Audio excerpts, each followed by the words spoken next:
excited for this event. Hello, everyone. First of all, thank you so much for taking our time on a weekday to join this session. We're very excited to speak to all of you. So today's session, like Sanjeev mentioned, is focused on finance management for couples. Paritosh and I have been married for 6 years, and one of the first things we did together before we even agreed to marry each other was to have the money talk. And I think it's extremely awkward to have such conversations with your partner, but they are just as important, if not more. So in today's session, what we really want to do is break the taboo around discussing money with your partner. We want to give you reasons as to why you should have the money talk, and more importantly, what are some of the most important money questions that you should discuss with your significant other. We're really excited for this session. We're going to give you a lot of very specific inputs on the different types of conversations that you should have at each stage of your relationship. I hope you're excited as well. And yeah, over to you, Paritosh. Let's start. So, hey, so money is the most sensitive topic that most couple will have, right? And most couple even skip discussing this topic altogether. We learned about this when we discussed for ourselves. So the point is, when you get married or when you are in a relationship, money is the first thing that will go from my money and your money to our money, right? And see, it's this money discussion is not only talking about the loans and the serious stuff. It's also about the fun stuff as well.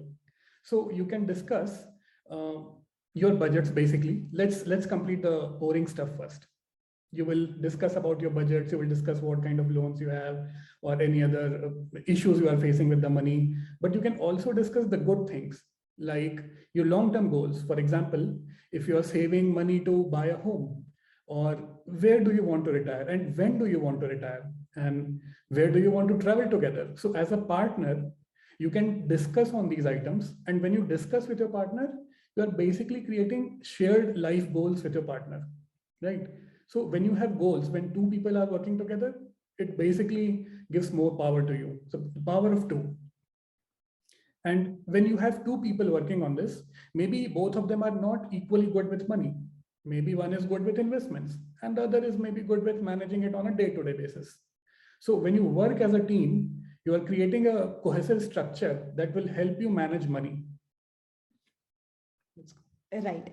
So I don't want to introduce ourselves anymore because Sanjeev did a very good job. I'm going to quickly talk about what is it that we'll cover in this event together. So first and the most important thing that we want to talk about is why is it even important for couples to have the money discussion, and what are the consequences of not having this discussion. If you don't talk about it, what are some of the things that can go wrong, right? And a lot can go wrong. So we want to touch upon that.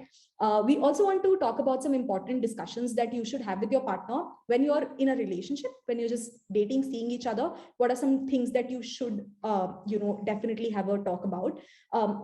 As you progress and maybe you decide to move in together and have a live-in relationship, we'd also talk about what are some important discussions that you should have at that stage. After that, we'll talk about, let's say you want to progress more with your relationship and you decide to get married. What are some important discussions that you should have before you even decide to get married to each other?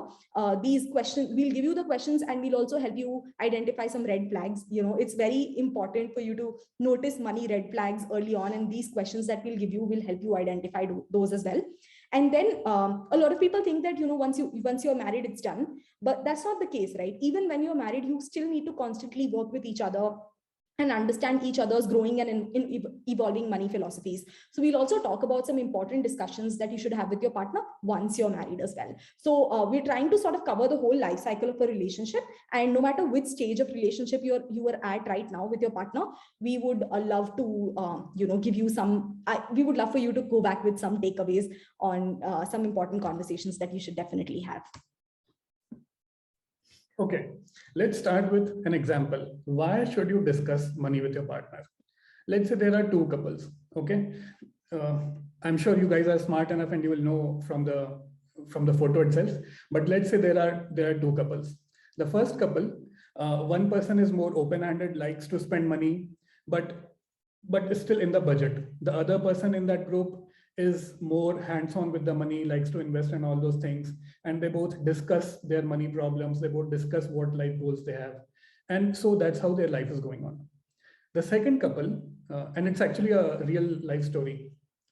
In the case of second couple, the husband invested 20 lakh rupees, their life savings, in Yes Bank, and they almost lost all the money and they were on the verge of being homeless. And the husband was not ready to understand that his investing in low market cap stocks, in trading in low market cap stocks, will not make him enough money to retire quickly. So in these two cases, which couple do you think will be living happier? Right. And also, more importantly, with the second couple, the husband decided to take this decision of investing all of their life savings into the Yes Bank stock without discussing it with the wife. So there wasn't any transparency at all anyway also. So I think it's pretty obvious, right? Which couple would have a better financial life and just a better marriage in general. It's obviously the first couple. Yeah. And that's true. Yeah, so obviously the first couple, and actually the lady in the second couple filed for divorce, just if you're wondering. So right, the communication between partners is important here. Right. Unless you communicate what you are thinking, where you are investing, and the other person does not know, if the other person does not know, then it's not going to bode well for the couple in any stage of the relationship. Right. Right. Absolutely. So I want to talk about, why is it important for us to discuss money? I think first and the most important thing is that discussing money with your partner really allows you to be more transparent, right? Yes, it's an awkward discussion. Yes, it sometimes may feel a little icky. Yes, it is a difficult line to walk, and yes, it may cause some initial hiccups. But once you're done with that discussion, it really does bond you a little bit stronger. It really creates that sense of bonding between the partners where they really know a lot more about each other and they feel more comfortable discussing anything and everything, because that sense of transparency is all that couples need to have a healthy relationship, marriage, or whatever they want. Also, it takes away the stress of overspending, right? For example, let's say if we are dating and I am not very clear to Paritosh about how much money I make, but I am constantly trying to overspend to impress him, take him out to the nicest of the restaurants and giving him the most fancy gifts and all of that, just to make sure that he feels great with me. There's this stress of overspending, and Paritosh wouldn't know if I am actually doing this under stress because he doesn't know about my financial situation also. So once you have this discussion, both partners are on the same page and they're able to take the stress of overspending goes away, because you know exactly what both individuals make, and you're able to be smart about your decision making. Like if one person overspends, the other person could come in and just stop. Hey, why did you give me so and so gift? It's like half your salary for the month. Why did you do this? Right? You could hold each other accountable as well. So it takes away that stress of overspending. Also, it allows you to meet your partner at the middle point, right? If let's say you have money goals where you really want to, your goal is to, let's say, retire at 30. So work really hard till 30 and then retire and just go away. And let's say the other partner's goal is to, like, have fun throughout the life and then, maybe retire at 45, 50 or 60 like normal people do. These may seem like completely polar opposite goals for two people.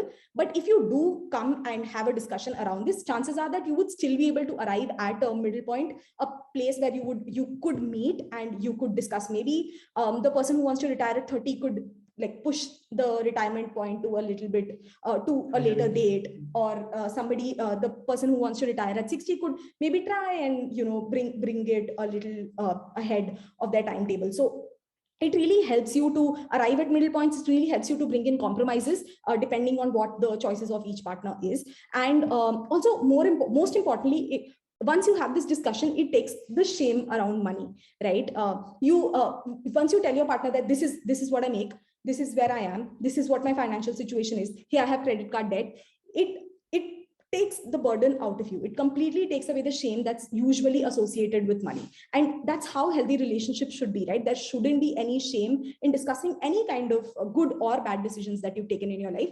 Once you are a couple, chances are that you would be able to pitch in together and you'd be able to, course correct throughout the rest of your life. Also, most importantly, and this is my favorite thing about doing, about having money discussions with your partner, is that you're literally able to plan your future together a lot better. Like Paritosh and I, we were on a vacation in Goa once, and it may not seem like the ideal place to have the money discussion, but on the beach, we took out our laptop and we literally planned our finances for the next 10 years. And we were like, okay, so at this age, we're going to buy this kind of a house. This is going to be a budget for that. This is how we'll save for it. This is how we'll spend for it. And it really helped us plan our future together for the next 10 years, because we were completely okay with being transparent about the kind of money we make and the kind of money we want to spend and invest. So that future planning with your partner is a really fun process. It's like literally imagining your future together and setting goals for it. It's a lot of fun. So you get to do that only when you're able to have the money talk with your partner. Otherwise, it's always going to be this murky territory that you would never want to reach. So with this in mind, I feel like these are really important reasons as to why avoiding the money discussion isn't a very smart idea, because then you'll miss out on some really good parts of a healthy relationship because you're too afraid to have just like about a half an hour long conversation. Yeah. Cool. So just adding to the last point on future planning, see, when you know the details of your financial things, you will know who is the nominee on which plan. So for example, even if you have a good life insurance plan, but if the other partner does not know where the papers are, then in that case, that life insurance plan is not going to help you at all. So estate planning is a really important part of the financial discussion as well. Right. Okay, moving. Cool. So now going forward, now that we know exactly why it's important for us to have money discussions, let's jump in and see what are some money discussions that we should have at different stages of the relationship. Let's start with when you're just dating or seeing each other. Right. So this is the first step. Okay. And we have talked about so many big things, discuss this, discuss that, discuss retirement and all of that. But we'll also cover, so we'll help you with how to discuss this question as well. And it's a very simple question. Okay, now coming back, when you are on a date with a partner, when is the first time that you notice the money habits of the other person? Maybe the third date or in a few dates when you discuss money and all of that? No, it's actually the first date when you decide who will split the food check. And if you try to see if the other person gives good tip to the waiter. Right? So money comes in at the very first stage of your relationship. Now, when you are just at the start of a relationship, it does not have to be a long, serious conversation, like a half an hour long conversation. It can be a simple, fun conversation. Okay. So the point at this juncture in your relationship, the point is you should have an idea of the broad numbers.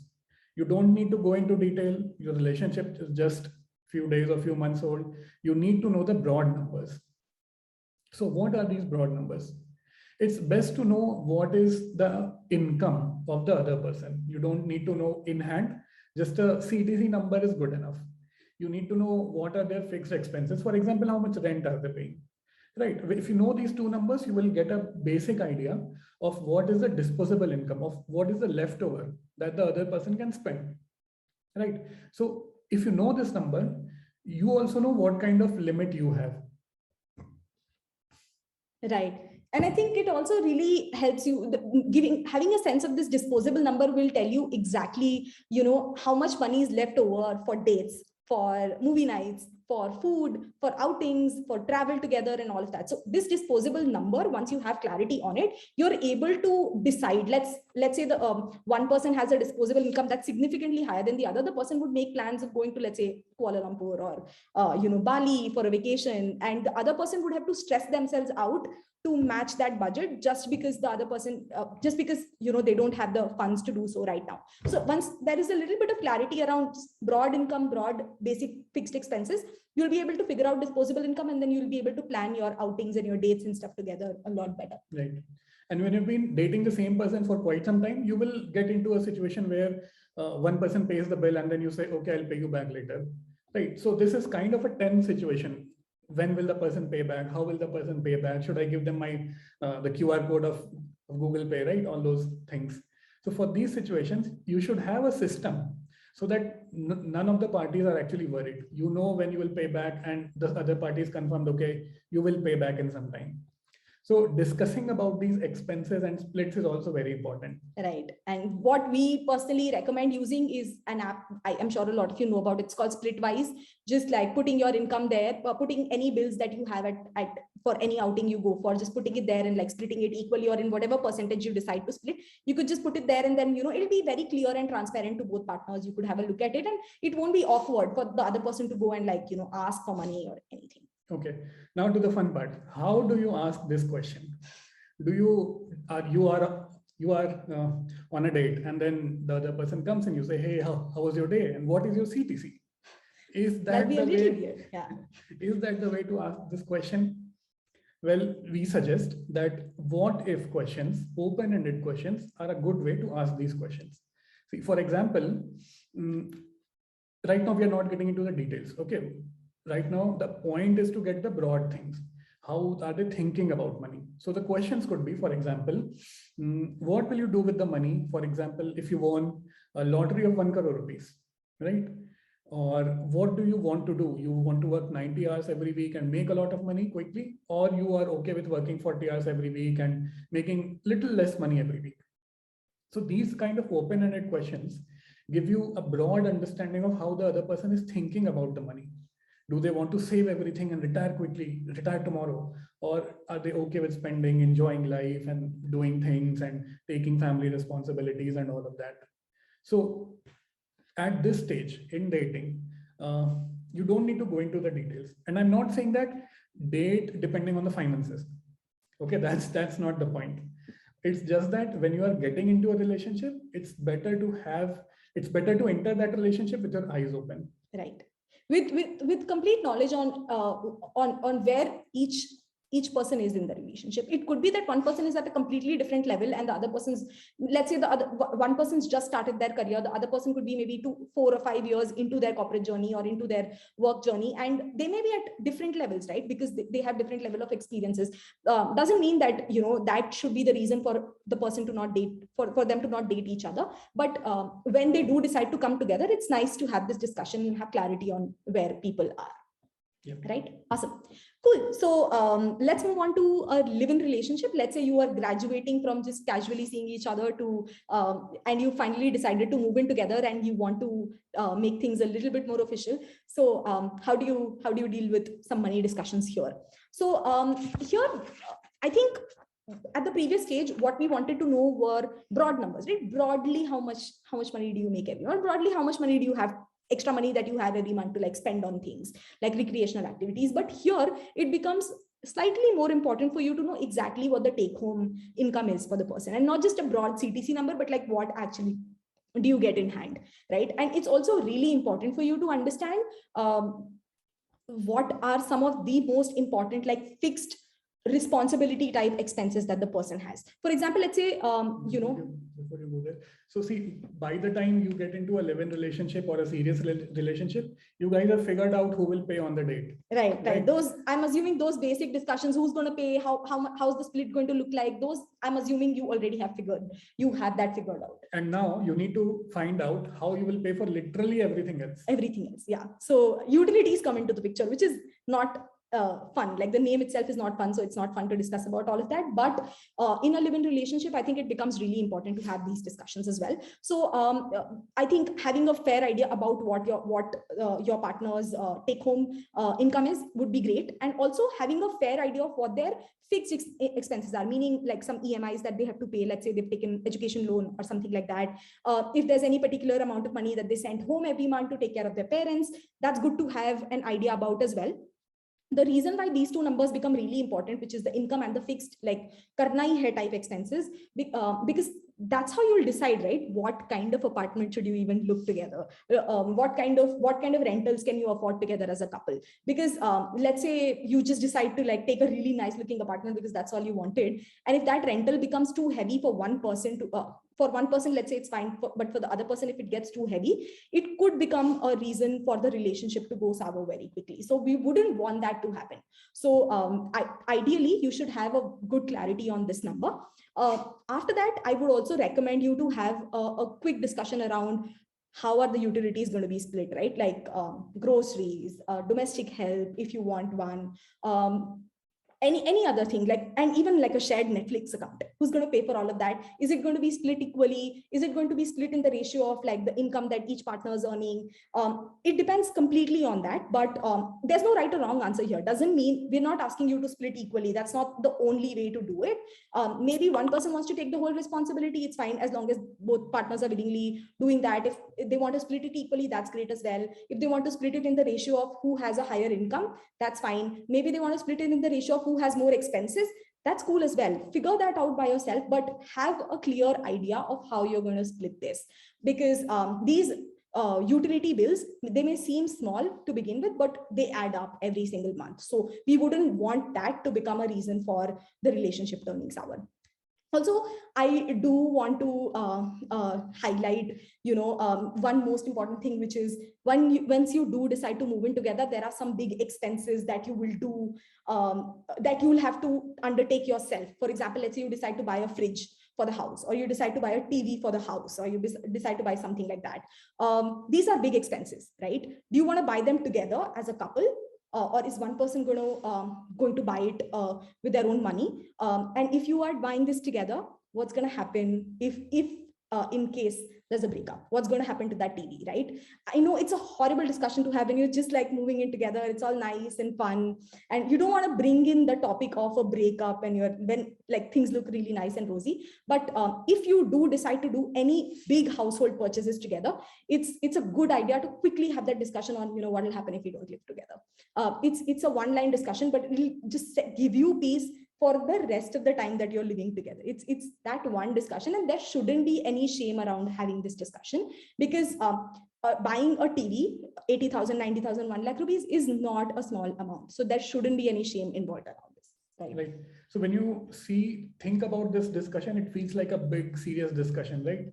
But you can make this fun. Yeah. Go on a date night and schedule this for some money talk.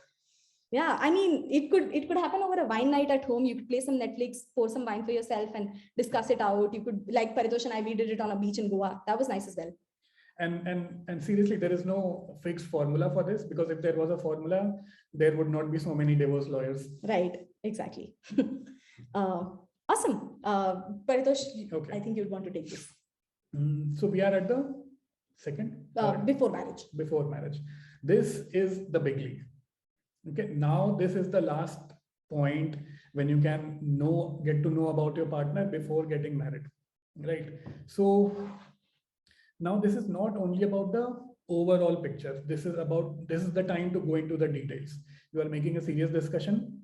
You are making a serious decision with your life. Live-in was also a serious decision, but this is kind of more formal. More legal entities are involved, yeah.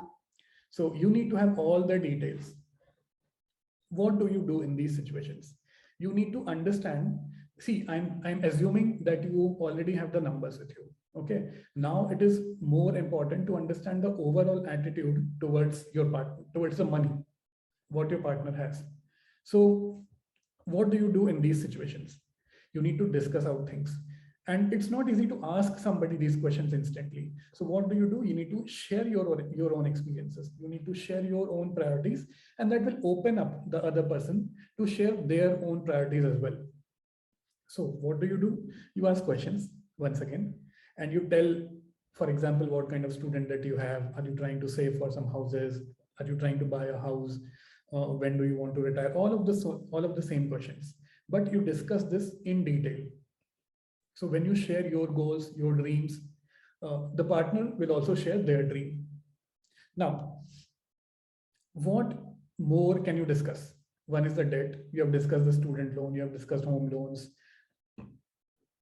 Bring about if you have any bring about any kind of personal loans if you have. So you do not need to hide anything. You need to be comfortable opening up, discussing these areas with your partner. Uncomfortability is not the point to not discuss this with your partner. Whatever you feel, is it good, is it bad, you need to discuss this with your partner. There is no other way. Now, you can discuss family responsibilities. Maybe one of the partner is a single child and they need to take care of their parents, aging parents. So you need to be aware of these situations. You need to, for example, they have some family, what do you say? Inheritance. Maybe they have some family inheritance. They have a land in their hometown. It's good to know. I'm not saying these are strictly important to know, this inheritance thing, but it's good to know. Right. You can also discuss investments. See, investments is a tricky part here. So maybe one of the partner wants to invest in real estates and the other partner only wants to invest in stock. This is a situation where one of the partner can be wrong as well. In all the other cases, it's mostly about the point of view of the other person. But with investments, there can be a situation where you can be right or wrong. So for example, both of you are around late 20s or early 30s maybe. And one of the person wants to invest in equities and the other person wants to play safe and invest in FDs. So in these cases, since you have a lot of time for your retirement, taking risk right now is better, is beneficial for you. It will grow your capital. So in this case, you need to have this discussion with your partner where you discuss why investing in equities is important for this phase of your life. So before this, we only had a point of view situation. In the investments case, we have a yes or no situation as well. But that's not the question where you can walk away, right? This is, you need to learn. You need to learn to talk to your partner. You need to learn how to bring the other person into your way of thinking. So these are some of the things that will help you in normal life as well, not just the money discussions. Right. So yeah, like discussions before marriage get a little bit more serious than the discussions that we had before, but these are important. And what Paritosh mentioned about, if you are a single child and you have to take care of your parents, it's important to let your partner know. Or let's say you have 3 siblings and, it's important to tell your partner if among the siblings, if you've had discussions on, if there are any medical responsibilities or any responsibilities with respect to our parents, who's going to take care of what. It doesn't have to be like a hard and fast rule. Of course, it's family and things are going to be more fluid, and we'll take it as it comes and we'll figure it out and all of that. But it's important to have some level of clarity. At least let them know that I haven't spoken to my siblings about this. My siblings and I don't have we don't have difficult money conversations, which is a session for a whole different time. Money discussions you should have with your siblings. And we could do that as well, but it's important for you to tell your partner about all of these things. Cool. And then the most important thing, even after you're married, I think it's very important for you to have certain money discussions, because as individuals, our money philosophies, our perceptions, our thoughts, they change and they evolve. It's important to keep the other partner updated when you discover something new. For example, when we got married, most of my investment portfolio was like literally just mutual funds. That's all I was doing. And then Paritosh came in and he's like, crypto. And I was like, I don't know this. And then, he educated me about it. And then like I evolved through that. So it's important even after you're married to have a lot of important discussions. Something that has helped a lot to us is something that I do want to share here. I think one is to discuss and agree to a spending limit. And this has been game changer for us, right? For couples together, I mean, couples choose to have different ways in which they like to spend money. Some couples like to pool everything together and then just have both partners' money come in as ghar ka money and they spend it together on things that they care about. Some partners choose to have a joint account and then have some spare money to themselves as well. Some partners choose to keep things completely separate. Your account, my account, we'll do our household expenses together, but I would like to keep our money completely separately in 2 different accounts. And I feel like none of these are right or wrong. It completely depends on what you feel comfortable with, what you and your partner are okay with. Do as you like, but it's important for you to discuss, how are we going to do this? These are the 3 options. What do we do? What do you feel more comfortable with? And if there are any inhibitions, if let's say Paritosh tells me that I want to have a joint account and I feel more comfortable having my own individual account, speak up. It's important for you to speak up at this point, because we don't want one person's opinion to overshadow the other person. So that's important. Something that Paritosh and I do very, very strictly is we have our independent spending amounts, meaning an amount that we have agreed that we are okay with this much money being spent without discussing it with each other independently on things that we care about. But there's a limit to that. Like, if it's a 20,000 rupees spend that we want to do on ourselves without discussing with the other partner, go ahead, do it. If it's 2 lakhs, maybe we should have a conversation once before you do that. So have that upper limit of what you are chill with spending and what you're okay with your partner spending as well, without discussing it with you. So that could be 5,000 for some people, that could be 50,000 for some people, 5 lakhs for some people. It would be different depending on what your financial situation is at the moment, but have that number. It really allows each partner to be themselves as well, right? You don't want every decision to be a point of discussion. You want to have some freedom in the relationship. You want to be able to make your own decisions. You want to have some money for some impulse purchases here and there. So have that kind of freedom, but like just discuss it out once. Also, I think post-marriage, it's important for you to start discussing short-term and long-term goals. Your short-term goals could be stuff like fueling your emergency fund together, or figuring out which insurance plan to buy, or planning for the next vacation that you want to take. These are short-term goals, and you could discuss that together. But long-term goals are equally important as well. Stuff like retirement, stuff like planning for parents, healthcare. These are long-term plans that you should discuss out as well. And dreams. Yeah, and I also really like goals and all are really technical, and yes, it gets hard into numbers. But I think what makes marriages fun is also discussing just your long-term dreams, right? Instead of just goals. I mean, Paritosh and I often discuss that, if I have just this amount of money, we'll retire and we'll live the rest of our life in Portugal or something, right? Like have those dreams. Maybe as a couple, it's a good idea for both of you to create like a dream vision board together as a couple that you could have in your house, and you could look into that and really try to attract things that you truly care about as a couple. And it could be a nice, fun bonding activity between the partners as well. Also, figure out that it's important for you to have hard numbers, but also nice big soft goals as well. Yeah. And Paritosh would want to talk about estate planning. For these numbers, it makes sense to make some buckets, right? You would have seen a lot of fintech companies helping you make goals on their app and saving for those goals, investing for those goals. Similarly, you need to do that in your personal life as well with your partner. So make some goals and divide them into 3 buckets. Basically, short-term goals, short-term bucket, medium-term goals for second bucket, and the long-term goals, third bucket. So divide your goals into 3 buckets. It will make your life simpler. It will help you decide where do you want to invest that amount for the short-term goals separately and the long-term goals separately. So creating buckets is very important. And as we discussed before, estate planning. Now it is very important when you are married. Okay, you will have kids in some years. So it is very important that you provide the safety net for your family. As I said, filing the form for the nominees in your insurance account, in your investment accounts is all very important. What is the use of having that insurance, the life insurance, the health insurance even, if you don't have the nominees? You should have clear papers saying how much amount should go to which person.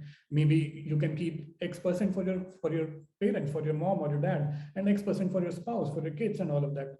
So it becomes very necessary to have a clear number here. Now, at this point, it does not make sense that, okay, we will decide something going forward and all of that. Now you need to have numbers. Right. And estate planning also becomes really important because in an extremely unfortunate situation, and I'm so sorry that I even have to mention this, but in case one of the partners, they pass away, it's important for the other partner to know where everything is, right? For example, in a relationship, if one partner is taking care of all of the money matters and money discussions, it shouldn't be that the other partner has absolutely no clue about where, so where do I go and find my insurance papers right now? Where is it even stored in the house? What drive is it on? How do I access that drive? Is it password protected? What is the password? These are important things that you should have shared between the two of you, so that if things go really bad, there is something for you to fall back on. So these are gloomy discussions, but they're very, very important for you to have, because they will be game changers on a bad day. So that's important for us. Cool. Now we've discussed some heavy topics like things that you should talk about and things that you should cover. But what we really want to also talk about is what not to do when having money discussions, because these discussions can get really tricky and sour. So let's have some best practices, and let's try to avoid some really weird things and make the conversations more awkward. I think the first big don't is to not make it an ambush. Please don't like, hold your partner to a deadline. It's like, "Nahin, aaj baith ke we have to discuss. Tell me how much money you make. Tell me, what your rent is. Tell me how much income do you make. Tell me, how much money do you have to send to your parents every week?" Because if you do this, it's not going to be a good experience for either, and it's just going to make the relationship bad. I mean, we don't want that. Yeah. So and the other person will actually shut down. They will not want to talk about it when you say, "I want it now." Right. So make it more of a fun experience for both partners. Try to do this at a point when your partner feels mentally ready for it, when you feel excited to talk about it. Don't do it at the end of a busy day. Don't do it after your partner has had a bad day at work. Don't do it when the meeting has extended has gone overtime by many hours. Don't do these kind of discussions when things are not right. Take out a weekend, maybe go for a staycation, maybe do something nice, and then talk about all of these things. It really does feel positive when the environment around you is positive as well, to talk about these difficult things. Also, another really important don't is to not impose or try to change your partner. So, like, for example, let me give you an example. If there are two people, let's say one person says, Paritosh mentioned this what if question. What if you win a 1 crore lottery? How are you going to spend that money? Let's say one person's idea of spending that money is going on a vacation for 6 months and coming back like as a completely changed person. And the other person's idea is to go and buy a Ferrari, let's say. And the person who wants to travel just doesn't get it. It's like, I don't know why you would want to spend all that money on just a car, right? You could just buy an i20, it's going to do the same job for you anyway. So if you have a very strong opinion on something and your partner has an opinion on something, there is no reason why you would want to change them. Instead, what I would recommend is try to understand their point of view. Ask them, okay, that's interesting. Why would you want to invest in a Ferrari? What makes you so excited about the idea of owning a Ferrari? Try to understand their point of view. And if you still think, try to understand the reasoning behind it. And if you see that that reasoning has something for which you could contribute and give your opinion, but never try to impose or change your partner, because that's not the point of a relationship. The point of the relationship is to understand each other and really, support each other's decision. The next is to not shame and blame your partner. Let's say your partner comes and tells you in one of these discussions that, hey, I have credit card debt. I mean, yes, they made some wrong decisions a few years back, but you shouldn't shame them or blame them for something that they did many years back, right? Or even if they did that yesterday. There's no reason. The more we add shame and blame around money, the more difficult the conversation becomes. They would feel more uncomfortable to come back and tell you anything in the future. So it's important that you keep money discussions super positive. If they come and tell you, hey, I have credit card debt, okay, try to understand how did it happen? Why did it happen? Okay, what can we do now together as a couple to solve this problem? Ab debt to hai, we have to pay it off somehow. We'll try to figure it out. We'll have to figure it out how we can kind of do it, right? How we can pay it off. So don't shame or blame. That's a recipe for a disaster. Also, don't make it a you and I discussion. It's an our discussion. It's an us discussion, right? It's not your money, my money. It's like, it's our money. We're going to figure out what we can do together with this money. Money is nothing but possibilities, right? That money could, if you spend it, it could be a nice date, it could be a nice movie night, it could be a vacation, it could be anything. So that shouldn't be a reason why it becomes a you and I discussion. And the moment it becomes that is when negativity starts to creep in and the relationship could go sour. And lastly, and this is something I want to talk about from my experience, please don't feel the pressure to say yes to everything your partner says, especially when you're in a relationship where one partner is a little bit better than at money than you are. In my case, my husband's a CA. I mean, that's as good as with money as you can get. And even though I'm an economics graduate and I know about finances, I've been careful with them all my life. But when we got married, I always felt like if he told me something, I mean, I had no right to like question. Of course, he's the expert. He knows what he's talking about. Who am I to like question a chartered accountant? Do I know enough to talk about it? But when he initially mentioned that, hey, I want to invest in crypto, I wasn't really comfortable about it. But there was a really nice thing he did. He asked me, hey, Saloni, it looks like you're not completely on board with this plan. What's up? And then, I was able to tell him that, I still don't understand the technology very well. Maybe you could educate me. I don't know. I mean, I don't feel comfortable, putting all my money into this. And then he was able to really kind of explain what it really means. And then I was really comfortable doing it. So don't feel the pressure to say yes, just because your partner knows more about money than you or is better at money than you. Voice your concern. And if you are the partner who's noticing your partner say a half-hearted yes, point it out, immediately ask, hey, doesn't look like you're completely on board. Is something wrong? Can I do something to make this decision more comfortable for you? Should we change the decision? Ask that, because the more it becomes a pressure game, or like a, who's better than who game, the worse it's going to get, because these money discussions are awkward in the first place. And if we do any of these things, it's going to get even more awkward anyway. So we want to keep this a more nice, light, positive experience for all of us. So you basically need to voice out your opinion as well, because this is your money as well, right? There's not one person's money.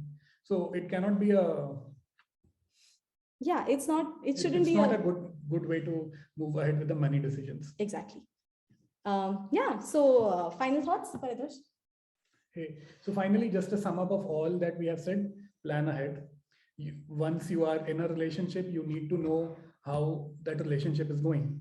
And similarly, money questions come into that relationship. Sometimes money can even break your relationship. So you need to be aware of how the person is handling their money as well. And in this case, stay involved.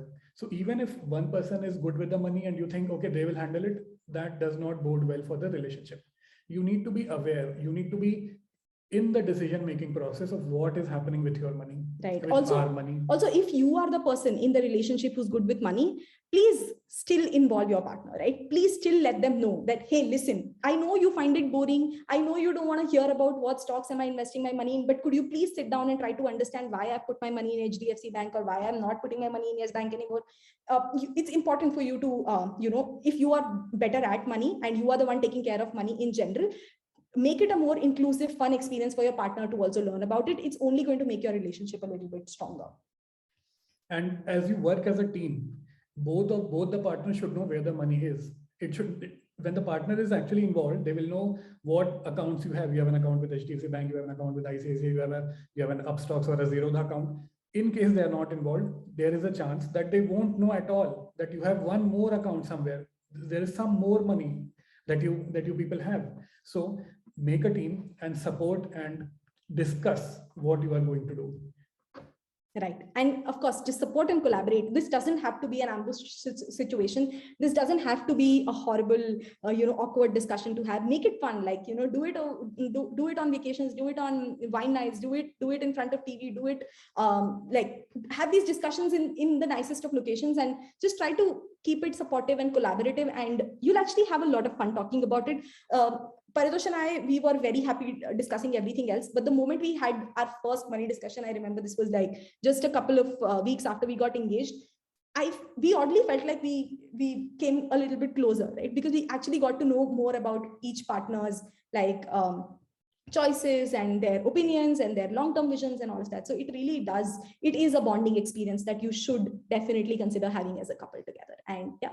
It was lovely talking with all of you about all of this. We're happy to take up some questions if anybody has anything. Yeah, I think I'm going to share my screen.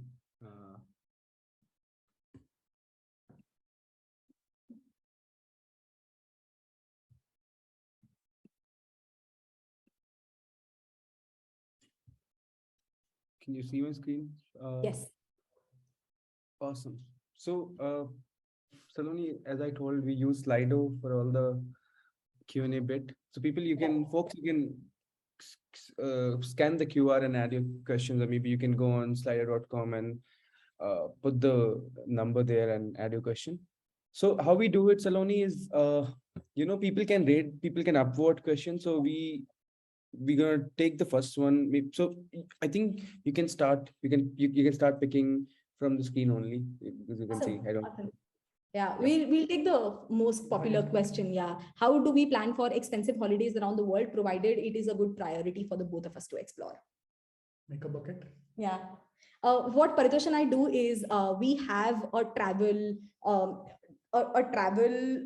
investment pool that we've created for ourselves, and no matter what, just how there is monthly contribution that goes to our SIPs, that goes towards any kind of investment that we want to make. We have a monthly contribution that goes towards our travel as well. Whether or not we are traveling this month does not matter.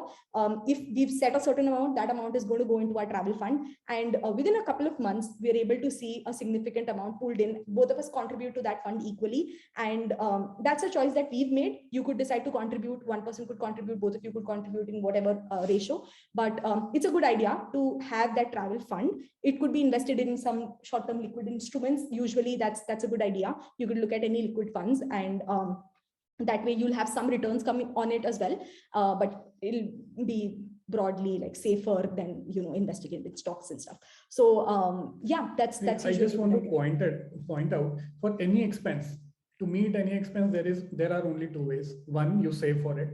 Okay, you save and invest for it. Or the second part, you make more money. That's it. There are no other ways.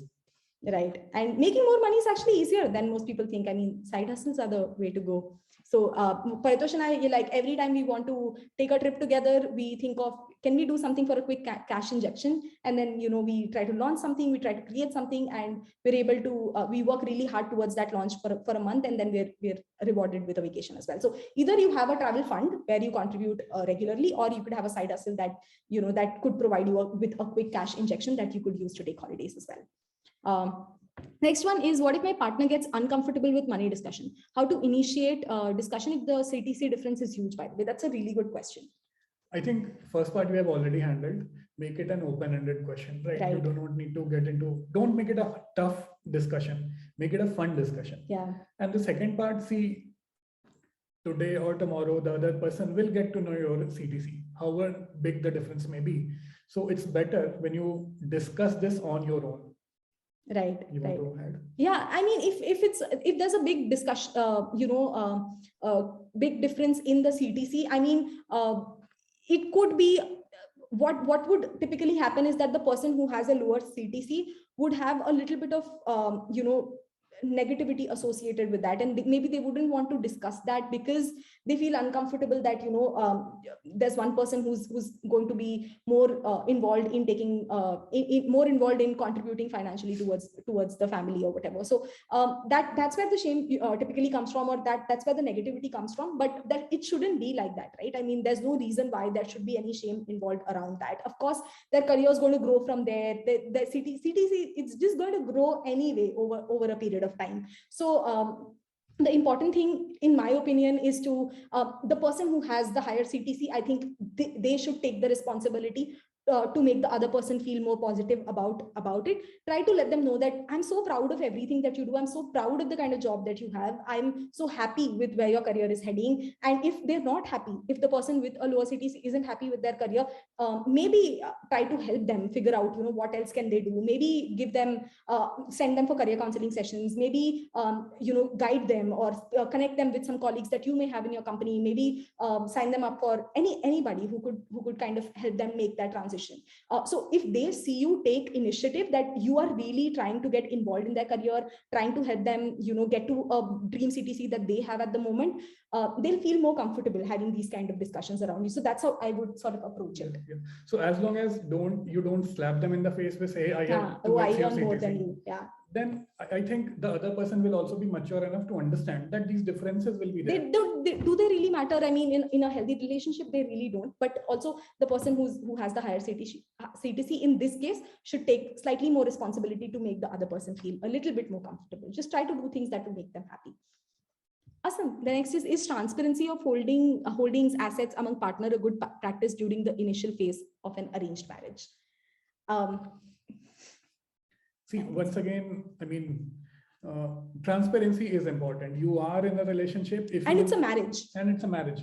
So that's important. So at the start of the marriage, if you are holding things from your partner, if you're not transparent enough, if you're not honest enough, things will not go good in your it's only, I mean, for example, imagine you do hide that, let's say you have a certain holding somewhere and you hide that from your partner because right at the beginning of the marriage, you don't feel super comfortable disclosing everything. And let's say they find out, right? I mean, they shouldn't feel like, you intentionally kept some information away from them. If they find out through any other source, I mean, that's not going to be a very nice feeling for them. They would feel let down. They would feel uncomfortable about it, and then it would kind of set the tone in the relationship that it's okay to hide, and we don't want that to come in. So, I mean, even if it's an initial phase of an arranged marriage, I'm assuming there was some level of due diligence that was done by both of you before you decided to get married, right? So if that decision was made and you are now married, I mean, have all kinds of discussions. That's what I would do. I mean, of course, all of these questions are very subjective. Do what's right for you,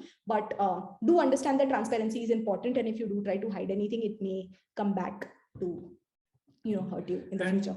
And for example, maybe getting into the exact holding details may not be your first discussion, right? But it can be your second or your third discussion. Right. Start with the what ifs questions, then get into the more specific discussions around numbers, and then maybe this could be the third level of discussion you have. Right. What if my partner is feeling uncomfortable with sharing a CTC post marriage, likely due to a large difference? How do we make know more without making her uncomfortable? I mean, I think we've sort of covered this. Yeah, just right. That we've sort of covered this. What to subtly say to that our partner is spending more and would be good if that can be reduced. I mean, I let data speak for itself. So I would, what I would do is I would maybe just set up a nice money review. So Paritosh and I do monthly finance review sessions where, we have this nice financial dashboard that we made for ourselves. We have a look at how much we made because, we're self-employed. So our income fluctuates every month as well. So it's important for us to keep a track of how much we're making. So we look at our income, we look at our expenses, and then we discuss, and that automatically creates like a few charts and graphs for us. So we get to understand, what kind of expenses were made and stuff. So instead of you going and saying like, hey, is mahine you've spent a lot, let data speak for itself. Let them show, let them understand from the graph. Sometimes small purchases, they do add up. But when you're doing like 1,000 rupees one day, 2,000 rupees the other day, 1,000 rupees another day, they may seem like small purchases to you, but they do add up over a period of time. So if it's seen on an Excel sheet, maybe they'll realize themselves, right? Try to do that. And I think that may be a nice way of initiating this. Startups have this monthly meetings, right? Of how the last month went, how much revenue they did, what are the expenses, and all of those things. Similarly, you can schedule something for your family where you discuss the money parts. Right. How to begin the money conversation in pre-arranged marriage. We've discussed this as a part of our presentation itself. What is the best way to manage household when one spouse works part-time, no fixed income, while the other works full-time? How to plan for emergencies, etc. I'll take the emergencies question first. I mean, that's easy to answer. Have an emergency fund. You need to figure out what are your absolute basic non-discretionary expenses like rent, groceries, water bill, light bill, internet bill, just absolute basics without which any household would collapse. So have a clarity on that number. Let's say that number is 50,000 rupees for a family. In that case, multiply that by 6 and have 6 months of money saved up with you. In an unfortunate situation, if one of the members loses their job or there's a small medical emergency, there should be cash lying around, an emergency fund that you could always dig into. And what's the best way to manage household expenses when one spouse works part-time and the other works full-time? See, the simpler way is to divide the duties. Okay. One person who is earning salaries fixed every month should ideally be holding all the fixed expenses. Right. So necessary expenses like rent or contribution to the emergency fund, school fees for the children. So all those should be managed from the salaries. Right. The non-regular income can maybe go towards investment and recreation. Like it could go towards discrete, like taking vacations. Maybe the spouse who has irregular income, maybe on a month, in a month when he or she receives a high income, you could consider taking a vacation, or you could consider having a higher contribution to your investment fund that month. And but your basic bare minimum shouldn't be impacted. So the person with a fixed salary should ideally look at making those payments on time. What if someone's responsibility got added later on? For example, when the person is, when other person is unwilling to shoulder the same. Oh, this is tough. I don't feel qualified enough to answer this question. No, this is, see, once again, in a relationship, it once again comes back to discussing things with your partner that you are not comfortable with as well. Right. So without this discussion, you will not be able to shoulder that responsibility even because both of you will be fighting. Now, that cannot be the case if you want to live together, right? For the long term, if you are regularly fighting over some specific expense, you will not be together. It's not ideal, yeah. So discussion is the only way to go. There is no other way out. Right. So, and And I mean, if you are completely unwilling, voice it out. Let's see what the other person's opinion is on that. And maybe you could try to figure out, what can we do to then, if there are any alternate solutions for this. Right. You could explore alternative solutions, but those solutions would only come into picture once you have this discussion in a non-shame manner. Like, there shouldn't be shame associated with somebody not willing to take responsibility, just as there shouldn't be any shame associated with somebody earning less or more. So similarly, voice it out and let your partner know that, I want to discuss this with you, but please don't take this the wrong way, and start. And then, solutions would appear. But the more important thing is to have a productive sort of a mindset towards having these discussions instead of making them more of an ambush. Can you please suggest some good resources, books, etc. on investments and financial planning? Intelligent Investor, Coffee Can Investing, Psychology of Money, Rich Dad Poor Dad. Yeah. Can I get the full recording? I'm not sure how that would happen, but I think Plum team would be able to help. Awesome. It looks like we've answered many. Is it a good idea to have common savings account if both are earning? Yeah, you could have a joint account. It's a personal choice. There's no harm in having one. How to split up the bills if there's a lot of difference in CTC? Like I think we've discussed this. Please suggest some items related to items to read and take reference from crypto investments. There are a lot of YouTube channels and there are a lot of good blogs that you can use to get to know about crypto. A lot of these exchanges also have their own learning platform. For example, simple Coinbase and for example, Binance have their own learning platforms as well. Even CoinDCX has some learning videos on their platform in India. Right. What if one person likes to be dependent on their parents and use their services which are out of the budget? What should the other person do if he's dismayed? Discuss. Honestly, I mean, because there isn't a right or a wrong answer here. It's not black or white. It's all gray. So the only way to come out of this is to discuss. Tell the partner that, see, I'm not comfortable you taking money from your parents, and let's see what their reaction is. Maybe they would say, none of your business. And in that case, maybe you could consider seeing a counselor. There are many solutions and alternatives that are available. So, I mean, but all of that would begin with you having a healthy discussion around something that makes either one of the partners uncomfortable. Any recommendation on estate planning tool or service? I need to help with scenario planning in the will.